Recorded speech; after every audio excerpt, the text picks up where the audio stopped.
spent the afternoon doing culture and wandered past the tube in the hope of finding more.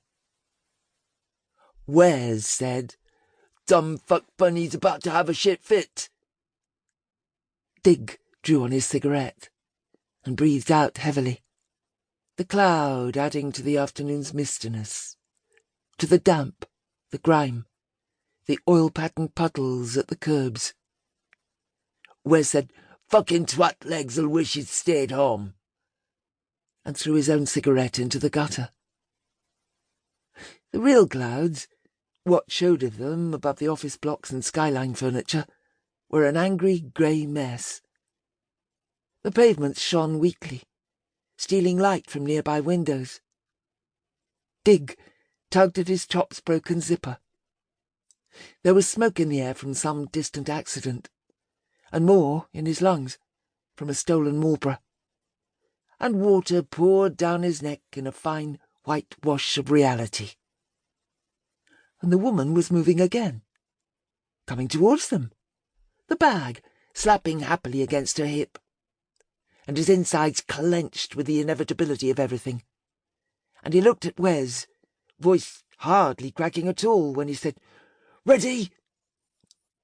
And Wes looked pure scorn, because Wes was born ready, and this was his meat and drink, was how he knew he was awake and breathing. Dig freed himself from his pillar, like probably some old statue coming to life, just as his cigarette scorched to the knuckle.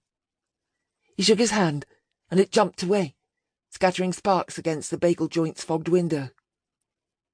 This was attention, mad enough to get the stairs coming. But the dumb bitch hadn't noticed. She'd turned to look at something. Get 2 suits cleaned, and we'll clean a 3rd one free.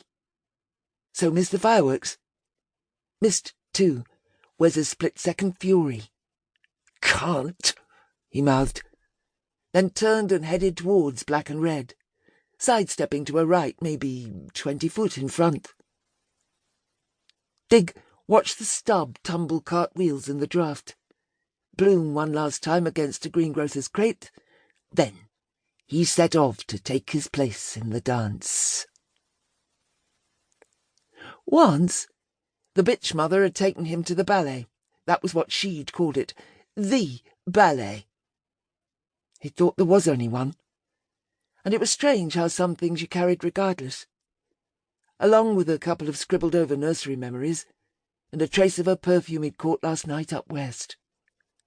He had the startling picture in his head sometimes of people producing impossible leaps and mid-air twirls, their limbs strangers to gravity, their hands gripping invisible ropes from which they swung like uncaged monkeys.